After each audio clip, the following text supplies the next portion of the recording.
అటు తెలంగాణ ఇటు ఆంధ్ర రెండు తెలుగు రాష్ట్రాల రాజకీయాల్లో ఇప్పుడు స్పష్టమైన సారూప్యత కనిపిస్తోంది. ఊహించని విధంగా ప్రభుత్వాలు మారాయి. సేమ్ టు సేమ్ నేతలు కండువాలు మార్చేసి గోడ దూకేశారు. అయితే ఎక్కడ అనర్హత వేడితో పదవి ఊడుతుందోనని ఇటువైపు భయపడుతుంటే ఎప్పుడు పదవి పోతుందా అని అటువైపు ఎదురు చూస్తున్నారు. అదేంటో గాని ఏపీ మండలిలో కనిపిస్తున్న ఈ విచిత్రమైన పరిస్థితి రాజకీయంగా ఆసక్తి రేపుతోంది. 2024 సార్వత్రిక ఎన్నికల తరువాత ఏపీలో రాజకీయ ముఖ చిత్రం ఊహించని విధంగా మారింది. 11 అసెంబ్లీ స్థానాలకే పరిమితమై ఘోర పరాభవాన్ని మూటగట్టుకున్న వైసీపీ నుంచి నేతలు ఒక్కొక్కరుగా జారుకుంటున్నారు. ఇప్పటికే ప్రతిపక్ష హోదా కోసం డిమాండ్ చేస్తూ అసెంబ్లీకి కూడా హాజరు కావడం లేదు వైసీపీ వాళ్లు. ఇక మిగిలింది పెద్దల సభ ఒక్కటే అనుకుంటే అక్కడ కూడా క్రమక్రమంగా బలాన్ని కోల్పోతోంది ఫ్యాన్ పార్టీ. ఇప్పటికే 6 ఎమ్మెల్సీలు పార్టీకి గుడ్ బై చెప్పగా ఎవరికి వారు తమకు నచ్చిన దారిలో ముందుకు వెళుతున్నారు. ఒక పార్టీ సభ్యుడిగా ఉంటూ మరో పార్టీలో చేరిపోవడం ప్రస్తుతం రాజకీయాల్లో సర్వసాధారణంగా మారింది. పక్క రాష్ట్రం తెలంగాణలో బీఆర్ఎస్ నుంచి గెలిచిన ఎమ్మెల్యేల్లో 10 మంది కాంగ్రెస్ కండువా కప్పుకోవడం, ఆ విషయంలో సుప్రీంకోర్టు కీలక ఆదేశాలివ్వడం వెరసి ఆ శాసనసభ్యుల్ని పదవీ గండం వెంటాడుతోంది. అయితే అదేంటో కానీ ఏపీలో మాత్రం సీన్ రివర్స్ లో ఉంది. వైసీపీ తరపున ఎన్నికైన ఎమ్మెల్సీలు తమ పదవులకు రాజీనామా చేసినా వాటికి చైర్మన్ మాత్రం ఆమోదం తెలపడం లేదు. ఒక రకంగా చెప్పాలంటే ఎప్పుడెప్పుడు తమ రాజీనామాలకు ఆమోదం దొరుకుతుందా అని నేతలు ఎదురు చూడాల్సిన పరిస్థితి కనిపిస్తోంది.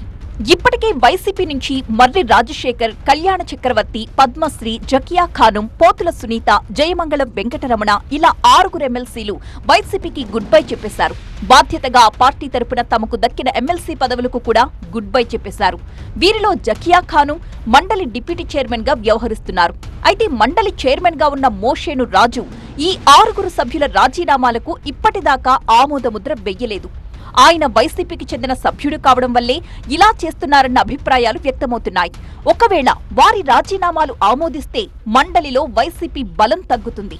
అదే దారిలో మరికొంతమంది ఎమ్మెల్సీలు కూడా నడిచే అవకాశం ఉంటుంది. తద్వారా తన పదవికే ఎసరొచ్చే ప్రమాదం ఉందని మోషేను రాజు ఆందోళన చెందుతున్నారట. అందుకే తన చేతిలో ఉన్న పవర్ ని అడ్డం పెట్టుకుని మండలిలో పార్టీ బలహీనపడకుండా చూస్తున్నారన్న ప్రచారం జరుగుతోంది. అయితే ఎన్నాళ్లిలా రాజీనామాలకు ఆమోదం తెలపకుండా పెండింగ్ లో పెడతారన్నదే ఇప్పుడు అంతుచిక్కని ప్రశ్న. ఇటు వైసీపీకి పదవికి రాజీనామాలు చేసిన ఎమ్మెల్సీలు రాజకీయంగా తలోదారి చూసుకుంటున్నారు. కొందరు బీజేపీ, కొందరు టీడీపీ, మరికొందరు జనసేన ఇలా ఎవరికి తోచిన పార్టీలో వారు చేరిపోతున్నారు. ఇలాంటి పరిస్థితుల్లో వారిపై అనర్హత వేటు వేయాలంటూ మండలి చైర్మన్ కి వైసీపీ ఫిర్యాదు చేయగలదా అంటే ఆ పరిస్థితి కూడా కనిపించట్లేదు. అప్పుడు ఆ ఫిర్యాదుతోనైనా చైర్మన్ నిర్ణయం తీసుకోవాల్సి ఉంటుంది. ఏ తర్వాత ఏమిటి అంటే అది మళ్లీ వైసీపీకే ఇబ్బంది. అలాంటి పని ఫ్యాన్ పార్టీ చేసే అవకాశం కనిపించట్లేదు. వైసీపీ నుంచి దక్కిన ఎమ్మెల్సీ పదవులు వద్దు అనుకుని ఈ 6 నేతలు సమర్పించిన రాజీనామాలకు మండలి చైర్మన్ ఆమోదం తెలిపితే తిరిగి ఆ స్థానాల్లో అధికార కూటమి నేతలు ఎన్నికవ్వడం లాంఛనమే. ఇప్పటికే ఎమ్మెల్సీ పదవుల కోసం చాలా మంది నాయకులు లైన్లో ఉన్నారు. ఎన్నికల ముందిచ్చిన హామీల ప్రకారం, ఎన్నికల తరువాత జరిగిన చేరికల సమయంలో ఇచ్చిన హామీల ప్రకారం ఇలా చాలా మంది నేతలే అధికార పక్షం నుంచి ఆశావహుల లైన్లో ఉన్నారు. అప్పుడెప్పుడో తన పదవికి జయమంగళ వెంకటరమణ చేసిన రాజీనామాకు ఆమోదం లభిస్తేనే బాలినేని శ్రీనివాసులరెడ్డికి అవకాశం దక్కేది. ఈ స్థానాలు అఫీషియల్ గా ఖాళీ అయితేనే వంగవీటి రాధ, పిఠాపురం వర్మ, దేవినేని ఉమామహేశ్వరరావు వంటి నాయకులకు ఇచ్చిన మాట ప్రకారం పదవులిచ్చే అవకాశం కూటమి పెద్దలకు దక్కుతుంది. కానీ ఎమ్మెల్సీల రాజీనామాలపై ఇప్పట్లో చైర్మన్ నిర్ణయం తీసుకుంటారా లేదా అన్నదే చర్చనీయాంశంగా మారింది.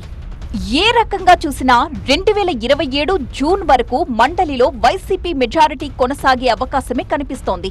నిజంగా రాజకీయాల్లో ఇది ఎంత వింతైన పరిస్థితి అంటే అధికారంలో ఉన్న సమయంలో మొత్తానికే మండలిని రద్దు చేయాలనుకున్న వైసీపీకి ఇప్పుడు అదే మండలి రక్షణ కవచంలా మారింది. ఆ పార్టీకి మెజారిటీ వాయిస్ వినిపించే అవకాశం దక్కుతోంది కూడా ఇక్కడే. మరి అటువంటి చోట ఈ రాజీనామాల రచ్చ ఫ్యాన్ పార్టీని మరింత పరేషాన్ చేస్తుందా అన్నదే ఇప్పుడు పొలిటికల్ గా జరుగుతున్న చర్చ.